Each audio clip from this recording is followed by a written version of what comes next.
workshops for the Decentralized Intelligence Hackathon. Super excited to present. We have Slava from Orderly Network here today to talk about building omni-chain trading infrastructure and DeFi applications using the Orderly stack. So I won't take up too much of the time. Slava, if you'd like to introduce yourself, and then let's just get right into it. Yeah, absolutely. Hey, everyone. Thanks for being here and listening to me. So, I'm a product manager here at Orderly. So, I'll go over what Orderly Network is, how to build the Orderly Network. We don't have much time. We only have half an hour. So, not sure how in depth we can get today. But if in the end anyone has any questions or anyone would like to talk to me, please feel free to reach out.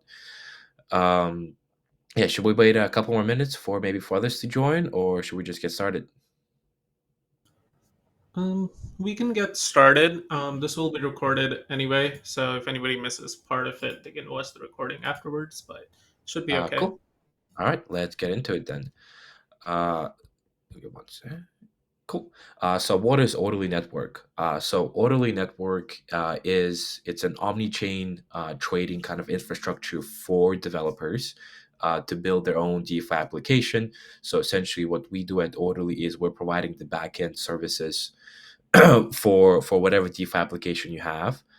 So it's essentially uh, order matching, all the funds related services in the back end that we provide. So essentially, if you let's say you want to build your own perp decks, all you have to do essentially is to just build your own website, tap into our APIs, and then route the orders through us.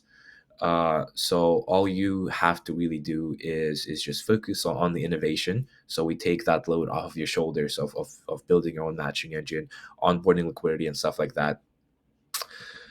So our main vision is to be that foundational infrastructure in the Web3 stack, in the Web3 in the DeFi stack, to essentially be able to offer that modular ecosystem to developers. Where currently we have an issue with applications where all the liquidity is fragmented across different applications, different chains, and our main mission is essentially to be able to aggregate all of that into that single order book to make sure that we don't run into any capital inefficiency issues. So the main problems that we're solving is that problems with the CFI, right? So there's a huge transparency issue. I mean, we've seen a, now numerous of centralized exchanges go down over the past year. And the latest example of that would be JPEX that went down a couple days ago. It didn't really go down, but essentially what they did is they stopped withdrawals for the users. Max withdrawal, they put it down as like 1,000 US dollars, but they're charging like $999 for withdrawal fees. Uh, Another issue that we're currently facing in the DeFi space is the latency and other issues with the current kind of like AMM trading models and other DeFi applications. So as you know, when you submit an order on chain to make a regular swap on like Uniswap or be any other application, you have to wait quite a bit of time for your order to get executed. And then also you have to pay pretty high gas fees, especially during the congested times, as well as higher spreads. So we at Orderly are solving that by taking an order book approach instead, where the spreads are much tighter because of the market makers, and then also it's gasless trading because of our architecture, which I will go into in a little bit. So I started talking about the solutions a little bit. That the beauty of the order book is we're able to offer those tighter spreads and also faster execution times, and also being able to accommodate those larger orders. Uh, and then the next, how we're able to offer those tighter spreads is through deeper liquidity by having those large market makers supply the liquidity directly to Orderly. So if you decide to integrate Orderly, whoever it may be, they don't have to worry about supplying liquidity or onboarding their own market makers to the platform, right? And because all the liquidity, all the brokers share the same order book, the same liquidity, the liquidity just keeps getting better and better as more people build on the orderly. And then next is performance. So we're able to offer less than 200 millisecond latency for order execution. So if let's say you have a fully on-chain AMM like Uniswap, they're all purely dependent on the chain's block times for finality. We are not bound by that because all the orders are going through our off-chain matching engine. And the new product that we came out with is our omni-chain trading, which we released on testnet just last week. We are able to offer that multi-chain trading, perpetual futures trading, to everyone without using any bridges, right? So all users see is they essentially deposit the funds as collateral for perps trading, and then they start trading, and then they're able to withdraw their assets on any chain they want to. And that's kind of the beauty of what we offer here. And I'll go into in depth of how we're able to achieve that. So some of the key features, as I just mentioned, is it's a fully decentralized ecosystem, permissionless, so anyone can build using Orderly. It's a central limit order book. It is omni-chain, so across different chains. Currently, it is the first chain that we went live on is Arbitrum, but we will be expanding to other chains as well. It's just a matter of time. And it is a very modular ecosystem. We're able to offer a lot of developer tooling, and I'll go into it in a little bit. And this is some of our ecosystem of who integrated us. So we have 5 brokers at the moment. We have 4 wallets that are directly integrating Orderly, that are able to offer swaps within their wallets to their users, and some of the other partners here. So the roadmap is we went testnet with our multi-chain trading. We will be offering the new SDK for that multi-chain trading in the Q4, so in about a month or two, and then we will be going mainnet pretty soon here with our multi-chain perps trading infrastructure. So this is some of the examples of some of the dApps that are built on top of Orderly. So here we see Jump DeFi, that they built a simple swap. Ref Order Book, so they were used to be an AMM, and they've built a second product leveraging our order book for trading, and then a Sweat, which is a pretty large walk to earn essentially. And they've built an in-app swap as well. And then this is WooFi Dex. So they are a centralized exchange that have now built their own decentralized exchange using the Orderly stack. So those are just a few things that we have to offer, right? And this is the basic overview of how our V2 works. This is essentially just a few different things that go into it, right? So we have our Near protocol and our EVM. So this is the EVM overview, and I'll go into the Near stack as well. Both are completely independent. So the way that the EVM stack works, we have a few different layers. So I like to break them down essentially into 3 different layers, right? 3 different major layers, which is going to be the front end broker layer. Then we go into the smart contract layer, and then we go into the off chain. So the way I like to describe it is it's off-chain execution, on-chain settlement, right? So the front end is obviously the brokers that you see right here, whatever it may be.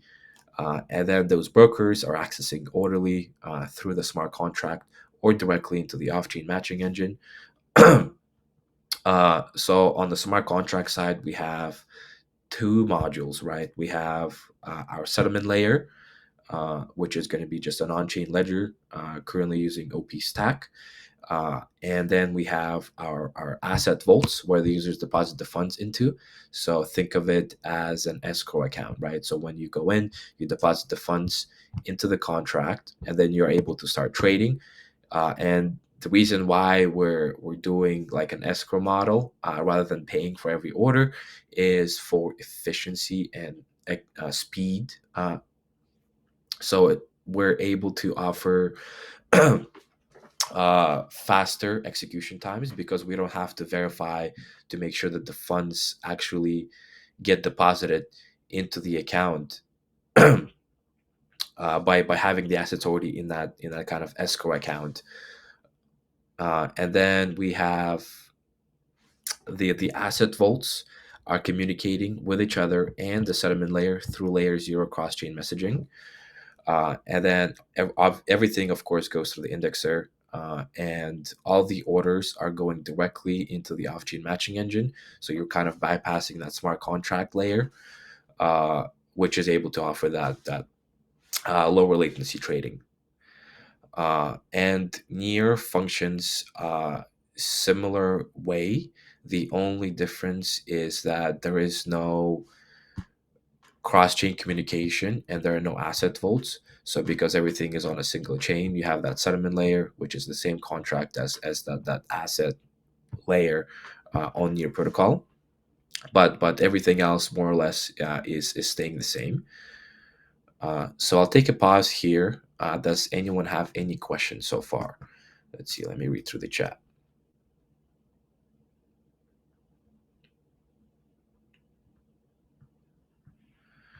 So I see the first question. I heard order books are less susceptible to MEV attacks like Uniswap. Uh, that is dependent on the architecture, right? So the reason why Uniswap is susceptible to MEV attacks is because it is fully on chain. So you're actually going through the sequencer, through the mempool, and mempool is public to everyone. So miners or whoever it may be, they're able to reorg the transaction and they essentially just front run you, right?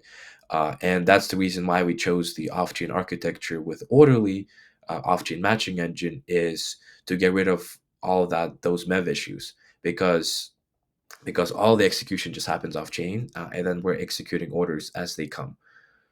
Uh, um, And then someone asked, sub 200 millisecond, is this happening off chain? Yes, it is happening off chain, and that's why we chose it. Right, we're able to offer that super low latency, and that's the reason why currently there is a huge gap in the DeFi where institutions are not coming to trade on DeFi is because it's very very slow. Someone asked, what is perp? So perp is short just for perpetual futures. It's a kind of derivative for financial assets. So you're not trading the underlying asset, like let's say it's Bitcoin. There is no actual Bitcoin that you're trading. You're just trading a contract where you're betting on the future price of the underlying asset. And then someone asked, doesn't cow swap market itself as less MEV because it's order book? The way that cow swap works, it has an off-chain matching. It is not necessarily an order book. So the cow in cow swap stands for coincidence of ones. So essentially, what you have is you have a bunch of traders coming in and they're submitting their orders and they're matched with each other, and all that is happening off chain. So you can think of it as kind of an order book, kind of that matching engine, right? And then whatever orders are not executed and matched between the orders that are in that pool, in that off-chain pool, they go and route their orders through the aggregators like 1inch or whoever else it may be.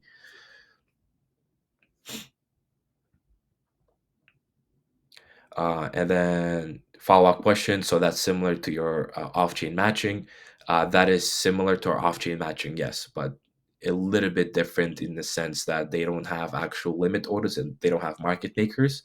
They have just retail users that are coming in, and you're relying on that flow to come in. And that's why a lot of the times that cow swap is most of their orders have to be routed through someone like 1inch or other liquidity aggregators to be able to execute that. We don't actually outsource the liquidity, so all the liquidity is on our order book. All the market makers are supplying the liquidity.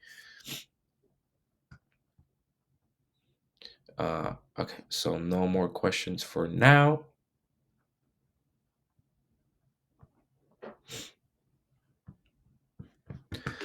Let's see. Cool. So that's it for the high level overview. And then someone else asked, I think building I think building is easier here, especially now with EVM support. That is correct. Now with the EVM support live, it is accessible to a lot more developers, and it does get much much easier. And then someone asked, "Will we get to see some code today for using the SDK?" Uh, I'm not sure if we have enough time for that, but I will walk you guys through the SDK, what it offers, and some of the deeper flows of how to use it. So the SDK is currently live for the near side. It is not live yet for the EVM, but I will be happy to show you guys the near side. It is going to be very, very similar to the EVM SDK as well. So let's see.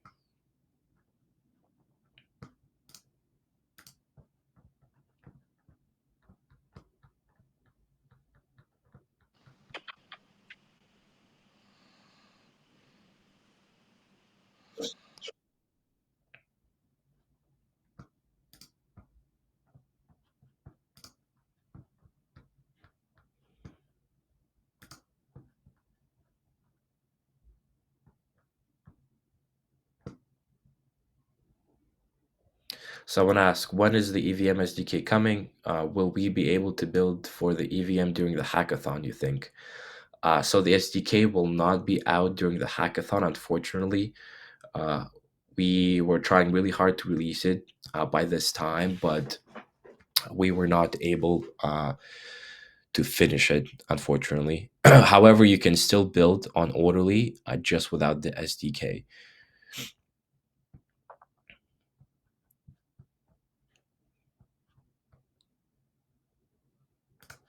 So pulling some stuff up right now.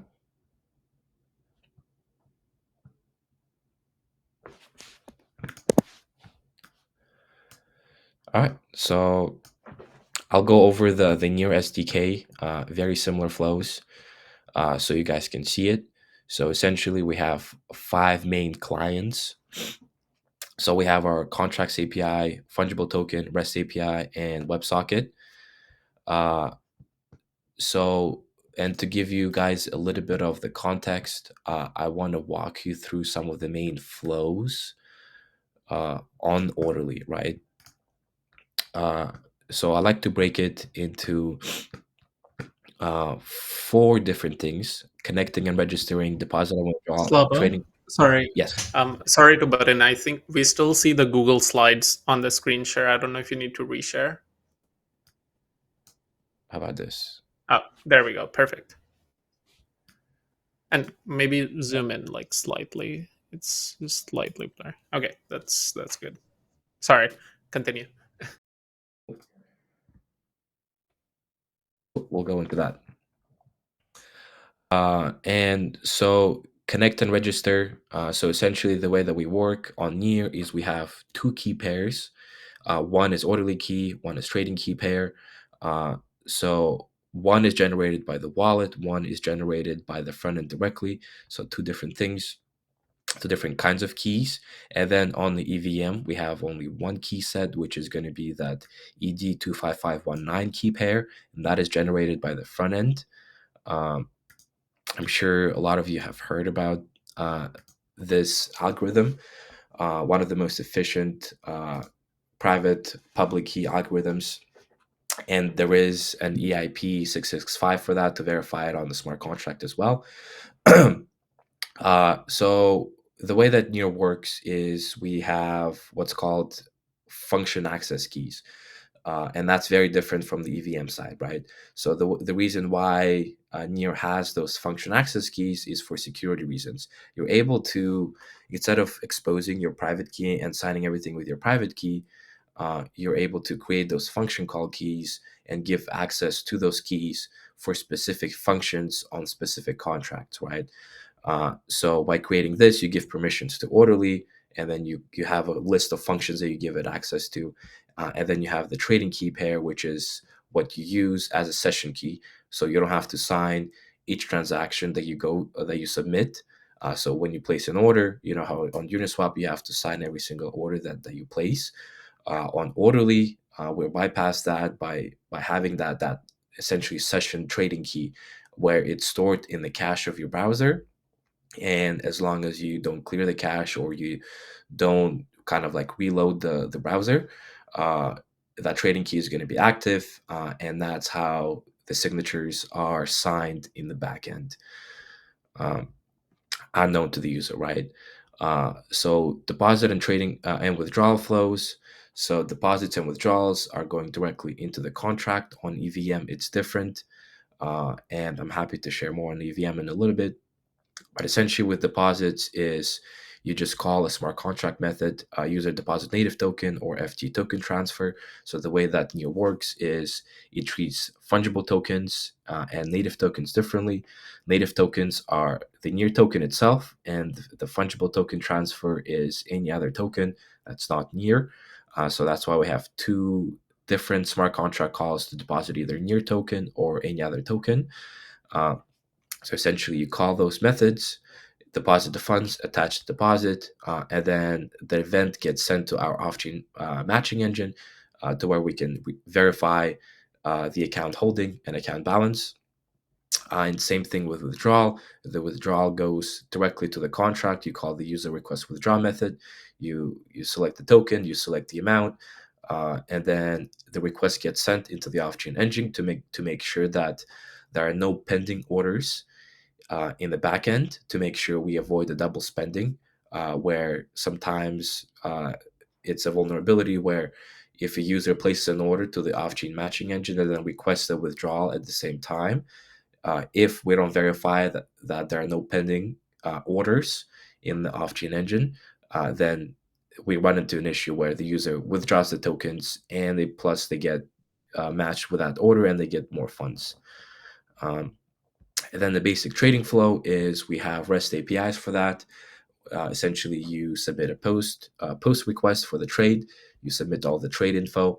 It goes into our off-chain engine, and then it gets matched there, and then it gets settled into the asset manager contract. Market data can be requested either through REST API or WebSocket, or also the smart contract. But all of it can be done through either the REST or the WebSocket, depending on what you're looking for. Um, so those are the kind of the basic flows, and the SDK going into it. Now that we have a little bit of information, is it's able to offer those 5 clients, where it's essentially contracts API, where it covers all the smart contract methods, fungible token client, where you can deposit that fungible token. You have that REST API client, where all the REST endpoints are covered. And then you have the WebSocket public, WebSocket private. So we have 2 types of data on the WebSocket. Public data, such as order book, right? Because order book is public. You have a few other informations, and then you have a WebSocket private. WebSocket private is essentially your own private information. So stuff like executed orders, your own position info, and stuff like that. And the SDK documentation goes over all of that. And this essentially covers just the spot trading.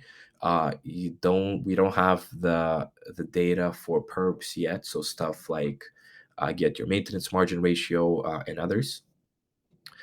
And all these clients is essentially just uh, one-to-one covered to the API. So every API call that we have on the contract and on REST or WebSocket is going to be covered by here, and everything is in the documentation, so pretty self-explanatory. And then we have another 5 minutes, so I want to go into some of the EVM flows as well, in case you guys are interested. I think that's going to be more applicable, especially given that it's our newest product. And I will share the link for the documentation and drop it in the chat as well. And that's for our testnet.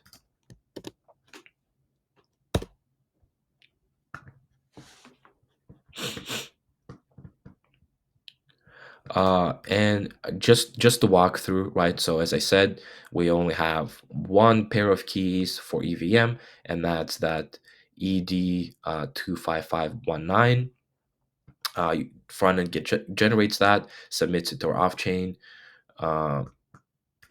but other flows are the same. So trading flow is the same. So as you see, REST client is the same, WebSocket is the same. The only difference is actually depositing the funds, because depositing you have to get the nonce, and then also registering an account. So creating that key and sending it to Orderly is different, because you have to get the nonce from the off-chain engine.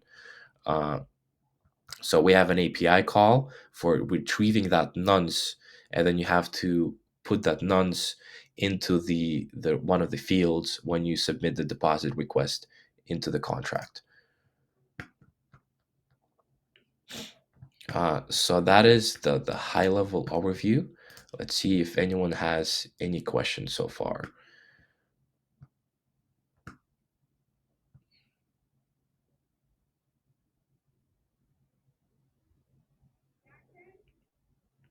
Someone said, I worked on Near before in the past and built on Ref Finance and didn't realize until recently Ref is actually built on top of Orderly. That's glad to hear that. And yes, uh, there are two instances of Ref. One is AMM, one is Orderly. So that may be why. But yes, they started building on Orderly about, I'd say, 6 months ago. Someone asked the question, can you share any secret alpha on types of projects you like to see us build in a hackathon, just for inspiration? Honestly, there are a lot of things that you can do. I mean, the most obvious one is, of course, building your own decks, but we have a lot of those. Um, I don't see, if you look into our documentation, so I'll actually show it right now. We have a few use cases, few studies of what you can build. So if you go into docs.orderly.network, uh, and then build for, and then you have a lot of different things right here. Brokers, aggregators, right? You have trading bots, hedging, wallets, custodians, you have the aggregators, whatever it may be. So you guys just feel free to take a look here, and then maybe get some inspiration from here.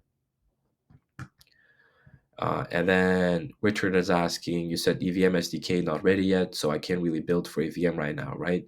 Or can I build using API directly? Yes, so you can build using API directly.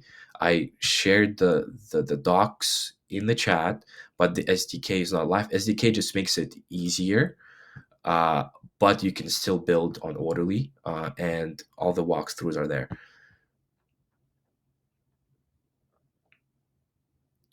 Rahul said maybe the hackathon project is to build the EVM SDK. I mean, if you feel like it, that is actually a great idea. If you do want to build the SDK, we have some templates that are not ready to be used yet. I'll share with you our npm package, um, so you guys can take a look there if someone does want to take that on. We're still actively developing it, but it's not fully ready yet.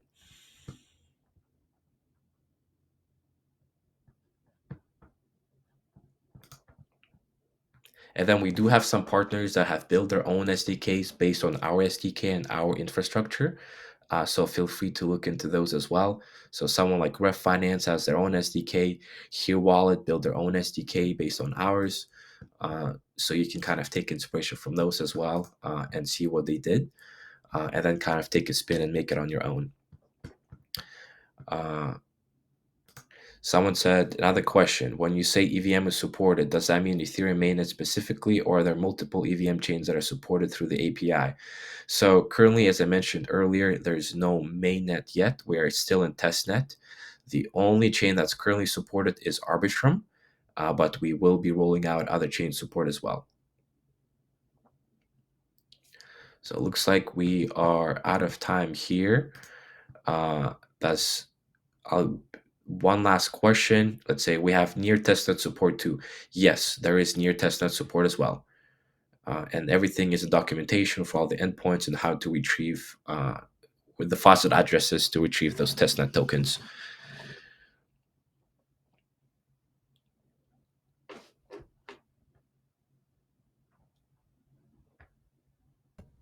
Cool. Perfect. So if there's no other questions at the moment, Slava, where can people reach out if they have any further questions or they'd like to dig deeper? Obviously, the docs are a great resource.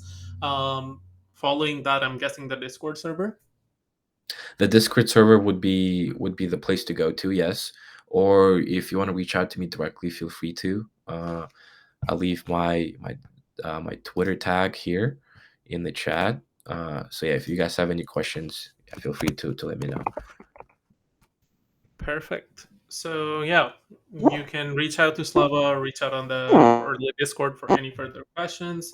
And apart from that, oops, what is that noise? I'm sorry about that. Let me just mute this. Okay, so yeah, so you know where to reach out, and with that, I think we can start wrapping up this workshop. But thank you so much, Slava, for this overview. I think this has been helpful. I think I actually personally didn't even realize that we could build on the EVM, just the SDK wasn't there. So thank you for clarifying that. I think that was a very important point. But yeah, thank you everyone for coming. Thank you, Slava. And we look forward to seeing what you guys build with Orderly. Yeah, thanks for having me. Thank you everyone for listening, and excited to see what you guys are building. Perfect. All right. Have a great day, everyone. I'm going to stop the recording now.